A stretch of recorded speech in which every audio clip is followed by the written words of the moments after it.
Their founder was a racist who provided intellectual foundations for the Holocaust in Nazi Germany. And today, the organization she began is involved in the greatest human Holocaust in all of history, abortion. My name is Bob Allen, and I will be filling in for Dr. James Kennedy today as we talk about the history and goals of Planned Parenthood, a group we have talked about several times here on Truth to Transform. Joining me on the program is someone who is well known in pro-life circles, George Grant. He is the author of numerous books, including Third Time Around, which tells the 2,000-year history of the Christian pro-life movement, and Grand Illusions, a book which is subtitled The Legacy of Planned Parenthood.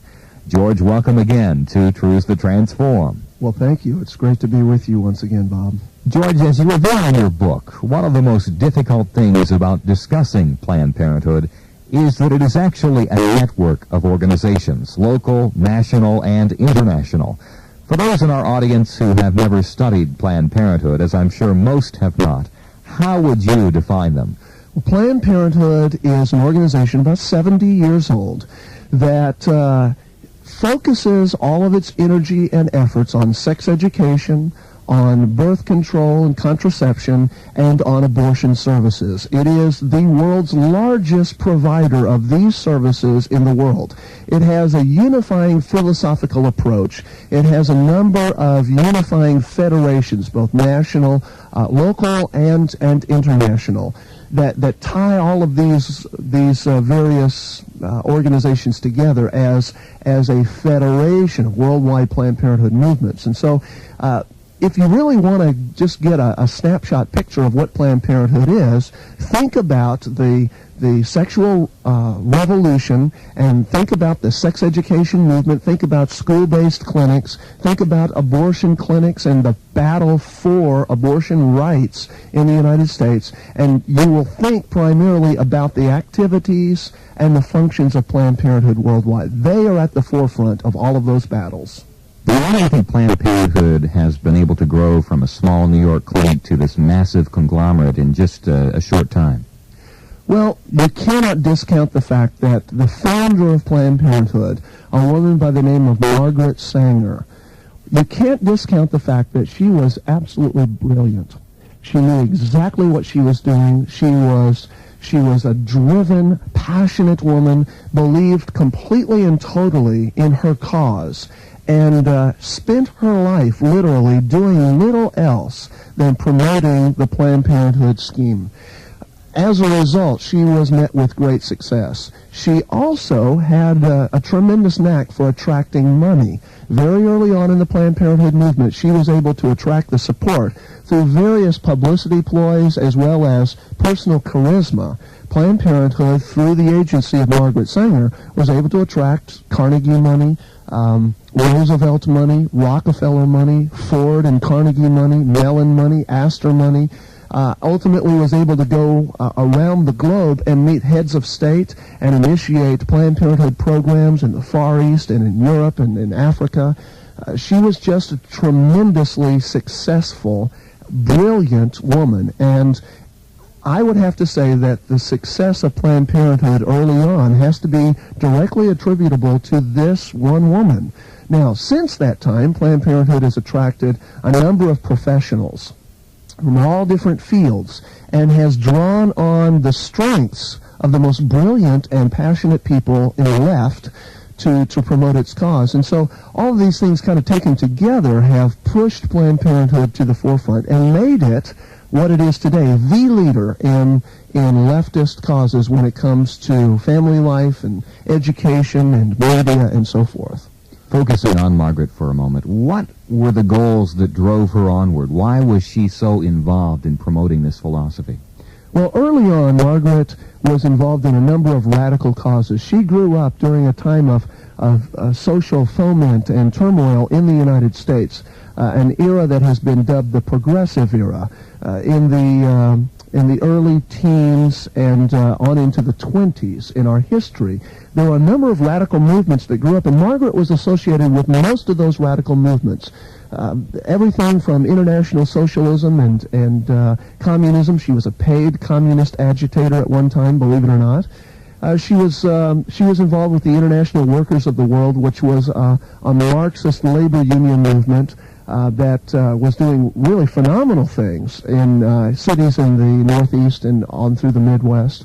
She therefore had this passion for revolution, a social revolution, not necessarily a bloody revolution, but a revolution of ideas that would bring into being in the United States what her ideal would be, and that is the kind of socialism that was being developed in the Soviet Union at the time and also in Germany at the time.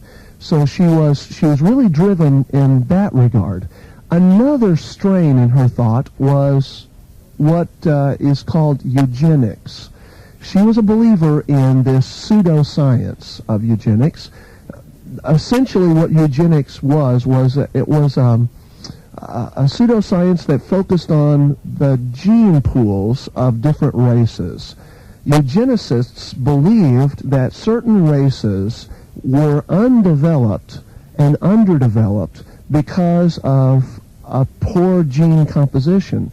And therefore, in order to enhance the evolutionary advance of mankind, what scientists needed to do was to encourage reproduction among those advanced races and discourage reproduction and even eliminate those backward races. So, for instance, most eugenicists were incredibly racist in the modern sense of it. In the early documents of Planned Parenthood, Margaret Sanger talks about human weeds.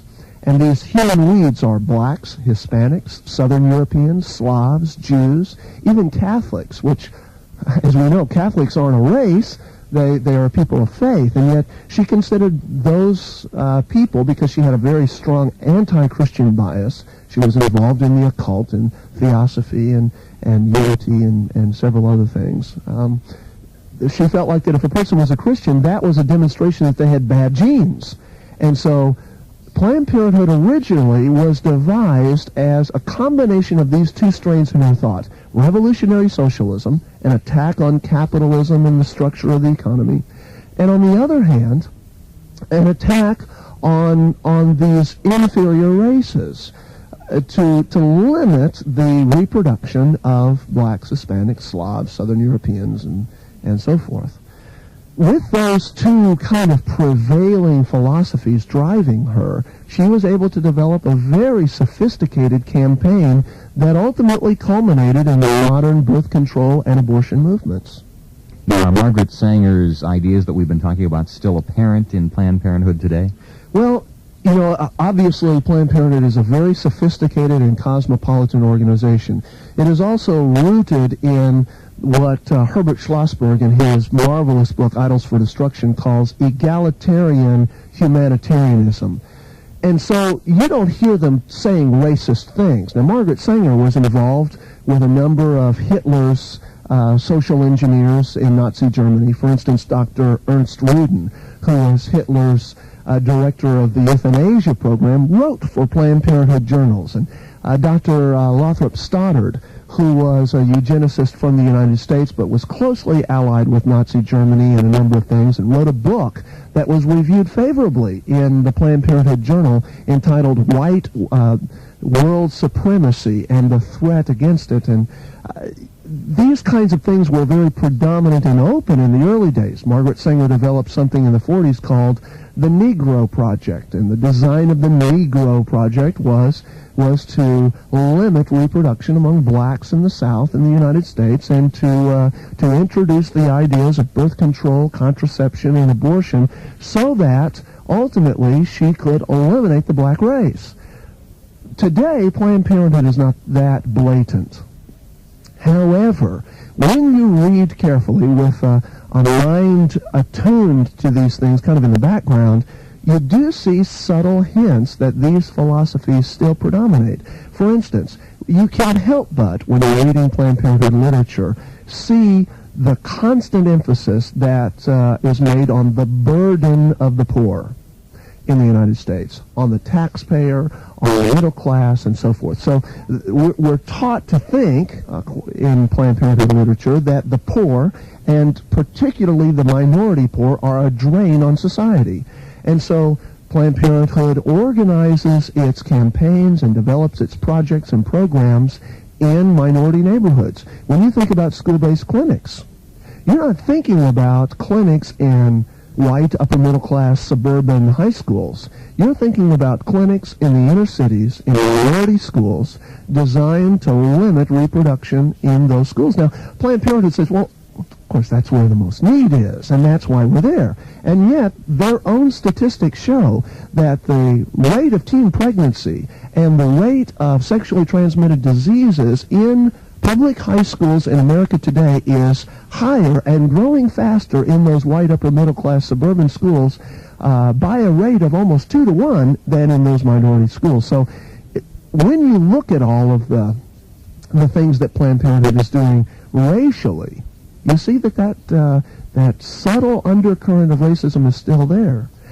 As far as the socialism side of it, in 1984, the Wall Street Journal asserted that Planned Parenthood's love affair with socialism continued unabated. And you'll see them taking the side of the left, the radical left, the labor movement left, the socialist legislators and so forth, without fail, time after time after time. So we have to say that even though Margaret Sanger's philosophies were much more blatant than Planned Parenthood's statements are today, they continue unabated. And on top of it, Planned Parenthood has never distanced themselves from Margaret Sanger. She is still the patron saint of the organization, and when you look at any of their literature, her image is splashed all over it, in photograph after photograph after photograph, and quotation after quotation after quotation, and they will defend her vehemently.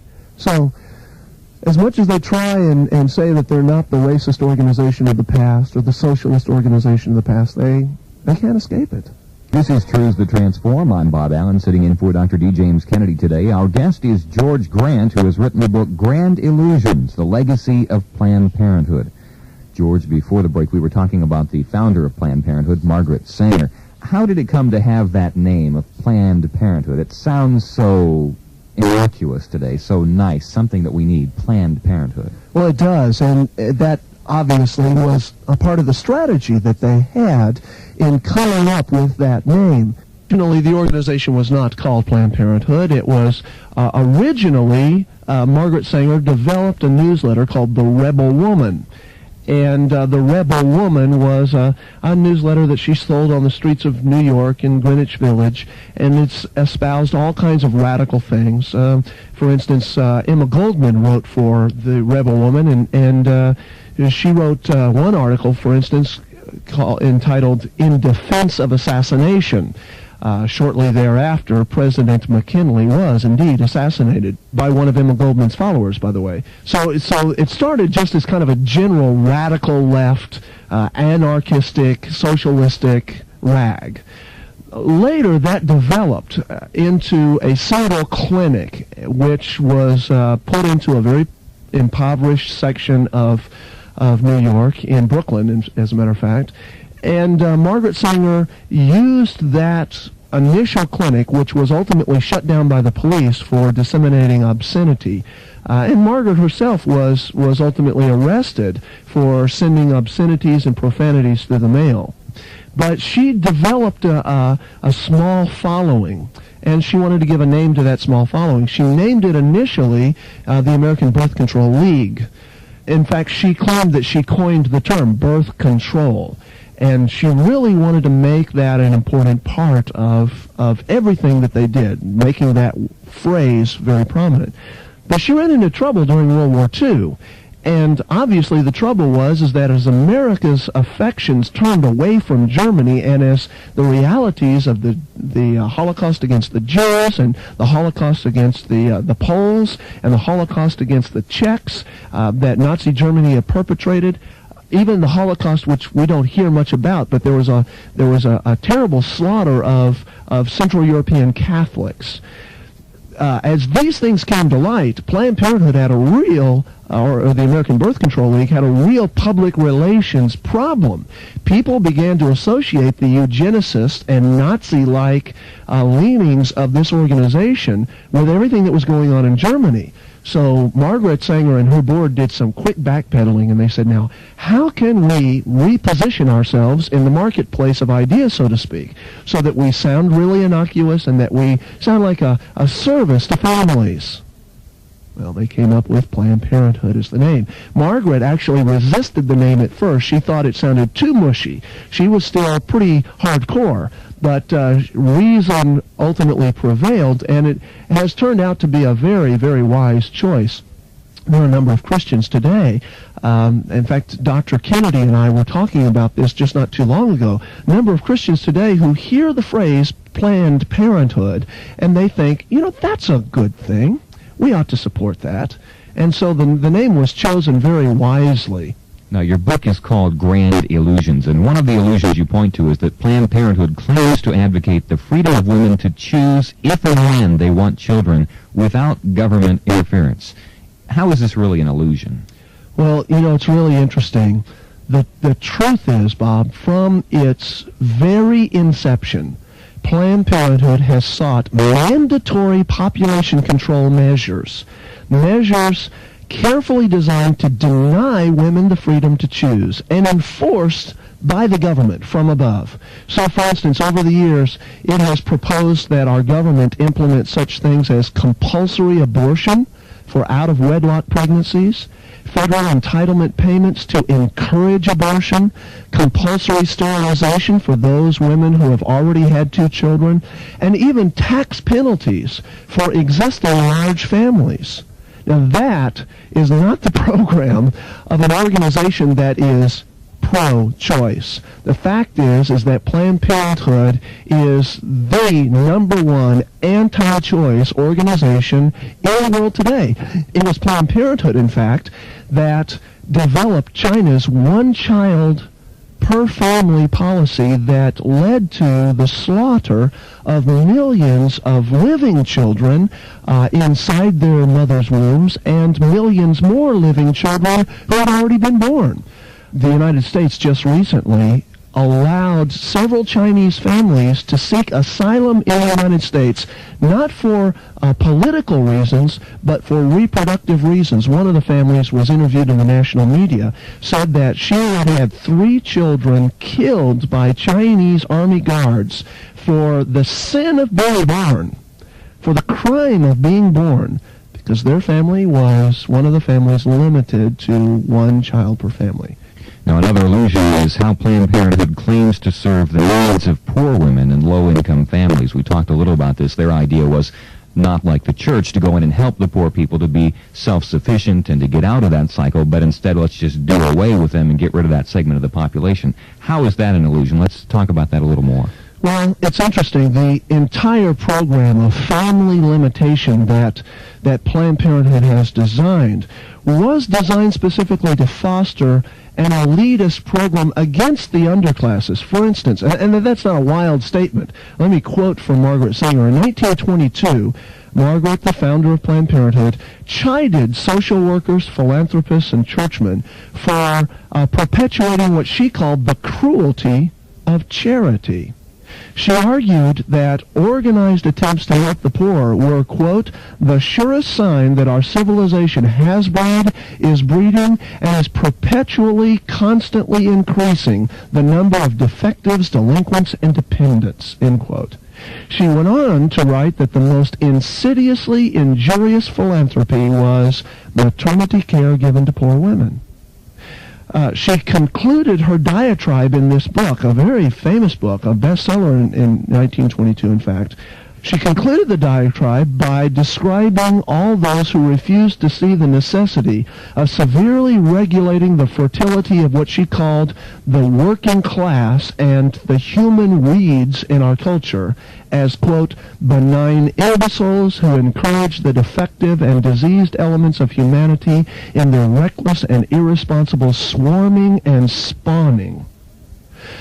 Her alternative to charity was to, quote, eliminate the stocks that she felt were most detrimental, quote, to the future of the race and to the world. That's pretty radical.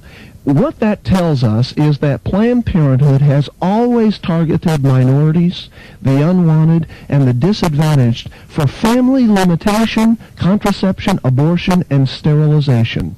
In fact, Planned Parenthood's motto from the early days was, more children from the fit, less from the unfit. That is the chief issue of birth control. And that is where we're going to have to pick up once again tomorrow. George, I'm sure that we have whetted the appetites of many people, and we're going to continue this discussion tomorrow, including some of the things that we can do to help to circumvent not only what Planned Parenthood is doing, but try to do what Christ commanded us to do as Christians in the Bible. And, yes. George, I thank you for the fact that you've already agreed to be back, and we look forward to tomorrow. Thank you, Bob. Is Planned Parenthood the best medicine for our children, or a prescription for disaster? According to our guest, the latter is closer to the truth. He claims that a lot of what Planned Parenthood stands for is not the facts of life, but the desperate dreams and delusions of the radical left. My name is Bob Allen. I will be filling in for James Kennedy once again as we talk for a second consecutive day with noted author and speaker George Grant of Legacy Communications. George has recently updated his book, Grand Illusions, The Legacy of Planned Parenthood. And George, on behalf of Dr. Kennedy, it's good to welcome you again to Truths That Transform. Well, thank you. It's great to be here once again. As we start, once again, let's talk a little bit, for those who weren't with us yesterday, about the history of Planned Parenthood, where it came from. Planned Parenthood is an organization that is about 70 years old. In that span of time, from then until now, it has grown into the world's largest provider of abortion services, birth control, contraception, sex education, school programs for both clinics and development to prevent sexually transmitted diseases and so forth. It started, though, as really a social movement, designed by a woman by the name of Margaret Sanger to really change the way Americans thought about their family life and about their sexuality. It was an organization rooted in a lot of radical thinking from the teens and the 20s that kind of grew up out of a lot of social foment in the United States. A lot of radical labor movements, social movements, communism, socialism really took root in those days.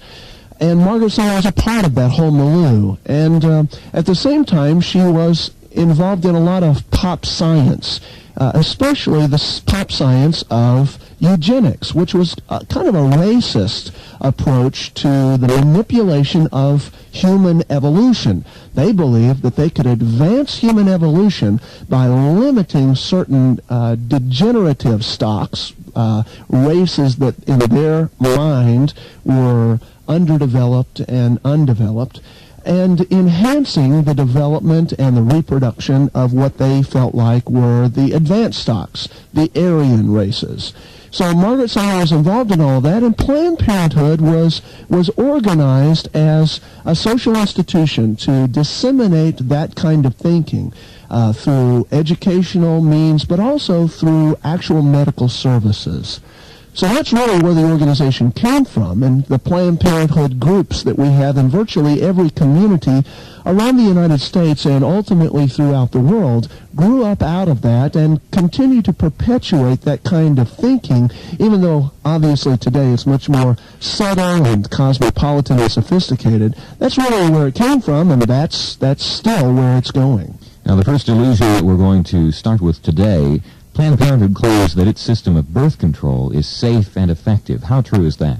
Well, Planned Parenthood is now handing out birth control devices, particularly birth control pills, to teenagers all across the country like they were candy.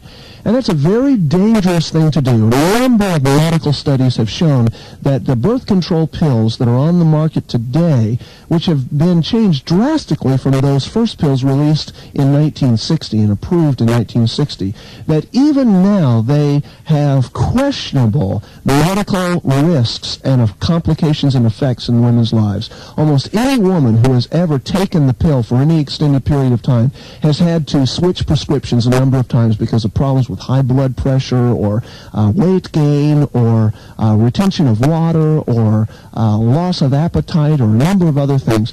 Studies have shown that the pill is adversely affects the health of women when it comes to future pregnancies, when it comes to things like diabetes, even enhancement of the growth of cancer cells in the uterus and the liver and the pancreas, breast cancer. So in and of themselves, birth control pills are rather dangerous, a medical procedure. It is, what it is essentially is a recreational drug. And we need to see it as a recreational drug. When you give recreational drugs to teenagers whose bodies are developing, whose hormones are in states of transition, then you're really playing with fire and asking for disaster. Women over the age of 25 tend to have much better experience with these drugs than these young bodies do. And so, though the birth control pill can be safe and effective in some older women, it is very dangerous, and it's a frightening thing to give to these young teenagers. And Planned Parenthood has even begun to give them to prepubescent kids. So what we're looking at is a prescription for disaster. The other interesting thing, though, is that the pill doesn't work with teenagers. The failure rate, the in-use failure rate is 11% per annum, which means that if a teenager gets on the pill when they're a freshman in high school, they have a 68% chance of getting pregnant before they graduate. What that means is that by handing out these birth control pills and encouraging sexual activity among teenagers, Planned Parenthood is asking for more teen pregnancy. Now, they also say that they fight, Planned Parenthood does, sexually transmitted diseases. How do they go about that? Well, Planned Parenthood has a number of educational programs. They also advocate the use of condoms as a hedge against sexually transmitted diseases. The fact is, though, that the failure rate for condoms is triple that of the pill, which we've already seen is not adequate. In addition, by going around and telling teenagers that they can escape the consequences of their sin, they are actually encouraging more sexual activity. What we're finding in a number of statistical studies, including Planned Parenthood's own studies, is that sexually transmitted disease education programs actually increase the incidence of sexually transmitted diseases. Planned Parenthood is little more than a typhoid Mary, spreading herpes simplex 3 and even AIDS among our teenagers, encouraging the spread of syphilis and gonorrhea and all of these things because they are encouraging irresponsible sexual promiscuity among these kids. They're telling the kids, as long as you have safe sex, then you're in good shape. But there's no such thing as safe sin. And when people are encouraged to try and escape the consequences of irresponsible and sinful behavior, then those consequences are only going to hit all the harder and all the more prominently. Barrier devices, such as condoms, only offer limited protection against venereal infection due to leaks and tears and breaks and slippage and overflow and incompatibility with lubricants and inconvenience. Their effectiveness has been estimated to be at best 80%, which means that 20% of the time, those kids are going out there playing with disaster. Now, if we could flip a light switch and know that only 80% of the time will we be safe from electrocution, we'd stop flipping light switches. We would say that the risks are too great. Forget it. We don't want, a 20% risk of dying every time we turn on the lights. Well, we need to look at this very carefully. We have kids out there playing with loaded guns, literally, with AIDS and herpes simplex 3 and so forth. Planned Parenthood's programs are not a prescription against sexually transmitted diseases. They're a prescription for disaster. All right, George, and as we have said, Planned Parenthood is in the classrooms teaching our children different things about sex, and we're going to talk about that right after this short break. Truths That Transform will continue with our guest, George Grant, in just a moment. George Grant is our guest today. He is author of the book Grand Illusions, The Legacy of Planned Parenthood. And George, We know that there were classrooms. We've been talking a little bit. We've kind of danced around the issue. But what exactly are they teaching children in the classroom today? Well, it's really frightening to really see what Planned Parenthood is doing. I've gone through loads of literature from Planned Parenthood groups all over the country. I've seen the curriculum that they've designed for our school districts and for individual schools. I've listened to Planned Parenthood Speakers Bureau speakers in the classroom. I've heard the testimony of parents and children who have gone through the programs, and there's a whole gamut of programs. And really, we could talk for hours about the peer facilitation programs and the role-playing programs and so forth that they've got in our schools. Suffice it to say that Planned Parenthood's design is twofold. Number one, to encourage sexual fulfillment among teenagers.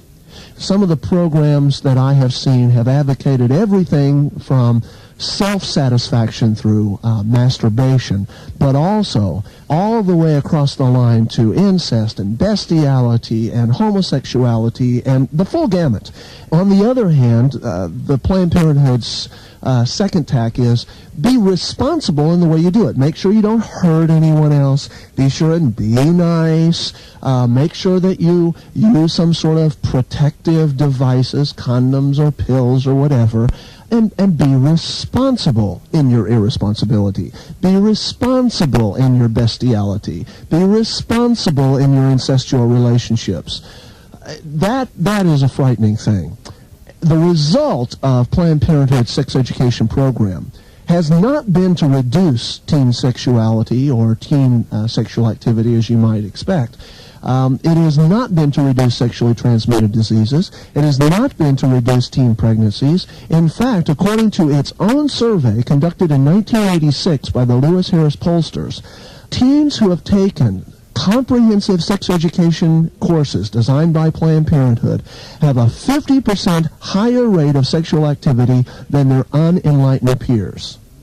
Bottom line of that, Bob, is that kids who have no sex education whatsoever are better off than kids who go through Planned Parenthood programs by a rate of 50%. Kids who go through a limited program of awareness and alertness, programs designed to facilitate chastity, designed to facilitate abstinence in the kids, have a 75% lower rate of sexual activity than the Planned Parenthood programs. So, for instance, when we think about the things that Eagle Forum and Concerned Women of America and Sex Respect and Josh McDowell's Why Wait program, what we're seeing is that these are being spurned by the liberal elite. They're being scoffed at by Planned Parenthood as ineffective and unproductive, but that's the only thing that's actually working out there in our schools. Planned Parenthood's programs, on the other hand, are causing disastrous results. Now, let's change gears and talk for a moment about abortion. It was about a month ago I saw a report out of a nation around the world somewhere on the CNN World Report, and they were talking about how that a woman had not died in their country since abortion had become legal in 1983. Abortion is safe and legal. We hear that all the time. It's safe. Is it really? No, it is not. Abortions may be legal, but they're not safe. The fact is, abortions are very dangerous, and Planned Parenthood's own liability release forms say so in very fine print. There is no such thing as a safe and legal abortion. Recently, the Centers for Disease Control conducted a study of maternal deaths and discovered that abortion is now the 6th most common cause in the United States.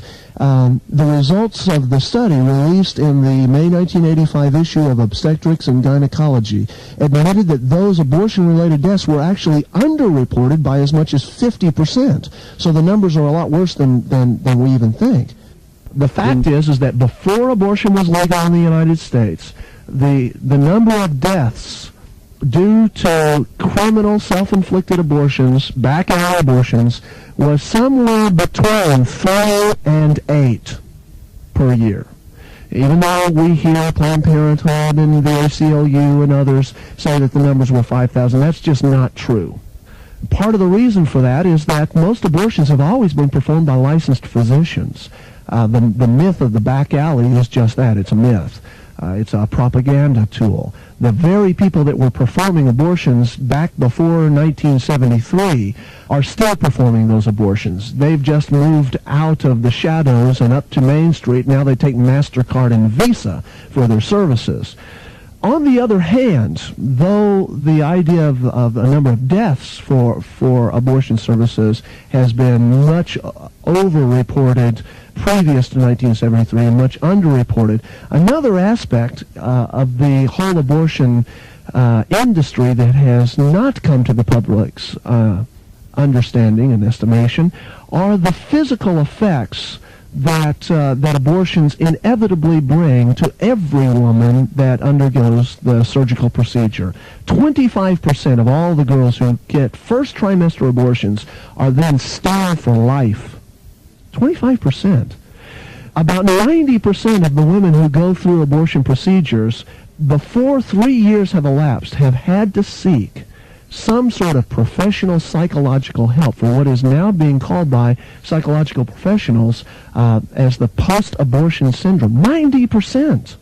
Besides those kinds of risks inherent in the abortion procedure, a number of other risks have come to the fore. 20%, for instance, of all mid-trimester abortions result in serious genital tract infections. A recent study conducted by UCLA demonstrates that abortion can be a killer due to pelvic abscess, perforation of the uterus, sometimes also of the bowel.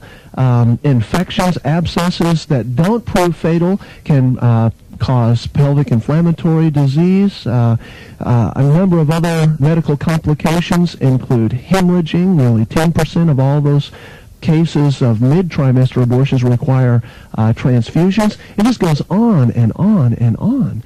Abortion is a very dangerous procedure. Now, obviously, there's a lot of deception and changing of numbers and statistics and taking what they like and don't like. I think one of the things that we need to keep in the forefront as we go over anything that deals with this whole issue is that there is a lot of money at stake behind those numbers. It is a multi-billion-dollar industry, literally. The interesting thing about that, though, is, Bob, that those billions of dollars, they come from you and me. Because the American taxpayer is footing a substantial portion of Planned Parenthood's bill.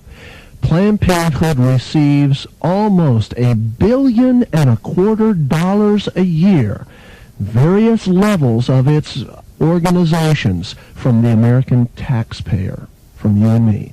That's a lot of your money, that's a lot of my money. And it's frightening to realize that these programs are things that I'm paying for. In the Bible, it talks about hands stained with blood. And Isaiah tells the people that he wants them to cease the trampling of his courts, that he is going to stop his ears to their prayers and shut his eyes to their sacrifices because there's blood on their hands. A lot of people, especially pro-lifers and Christians, think that for those of us who are philosophically opposed to Planned Parenthood, that our conscience is clear and that our hands are clean. Not so if we pay taxes. Well, the question as we run down, obviously there are so many other topics inside talking about Planned Parenthood that we could go over, but we are running out of time.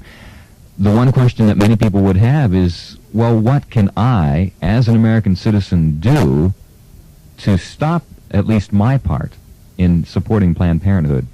Well, one of the things that we've got to do immediately is sound the alarms and let the public know what Planned Parenthood is really all about. And one of the reasons I wrote the book was to provide a tool for Christians to have the facts at hand. There are over 100 footnotes in every chapter. It's carefully documented so that Christians can really have the facts. This is not just a bunch of hysteria and pro-life blathering. It's evidence that we need to take to our school districts, that we need to take to our legislators, that we need to take to the media and sound the alarms Secondly, though, we need to not only say no to Planned Parenthood and no to abortion and no to these promiscuous sex education programs and school-based clinics, we also need to say yes to the girls in crisis, and we've got to begin to serve in our communities.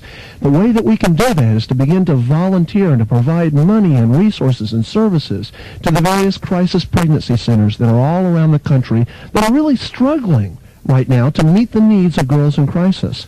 A second thing that we need to do is that we need to begin to get involved in the kids in our community, our own children and the children in our neighborhood, to begin to minister the hope that is Christ and Christ alone. We need to begin to sound the gospel hope all across the country and involve ourselves intimately in the lives of the people who are desperate for answers and desperate for hope. I dare say that there is some girl in a crisis pregnancy center just around the corner or just down the block or down the street somewhere from many of our listeners right now who are desperate for a word of hope, who are desperate to hear that there are alternatives to killing that child, who are desperate to know that there are people out in the world that care. If the Church of Jesus Christ is not going to be that hope, that help, that resource to the world, then our world is doomed and damned. And I guess really the proper phrasing for the question, I think before I said, what can we do? I think all of us have to say, no, Lord, the question is, what can I do? Amen. What do you want me to do in this battle? And I think that's something that we need to ask ourselves on a lot of different issues. This is an issue that people have taken to the street on, and I'm thankful for much of that. I really am. But one of the things that I find really lacking is that we're quicker to go to the streets, or we're quicker to get on the phone and call our legislator than we are to fall on our face before God and say, God, use me. How should I act? How can I serve the people that are in need? We need to bombard the throne of grace as well as the Supreme Court, as well as our local legislators, as well as our congressmen and senators. We need to find a place in our daily routine to seek God's face over this issue, and only then, I think, will we find real solutions. Ultimately, it is a spiritual battle, and only the Holy Spirit is going to change the hearts of those people who are supporting abortion. Now, that's not to exclude all of the other, but it is to say that we've got to look at this issue comprehensively rather than segment little bits and pieces of it. George Grant has been our guest. Obviously, we could go on and on, George, but we do have to wrap things up. But I do want to thank you again for the last couple of days. Well, thank you. It's been a real joy and a privilege. And I trust you, as a listener, have gained something from being with us these past 2 days. We indeed face a major battle. But if God is for us, who can be against us? We are called to overcome the world through Jesus Christ, and with his blessing, we will.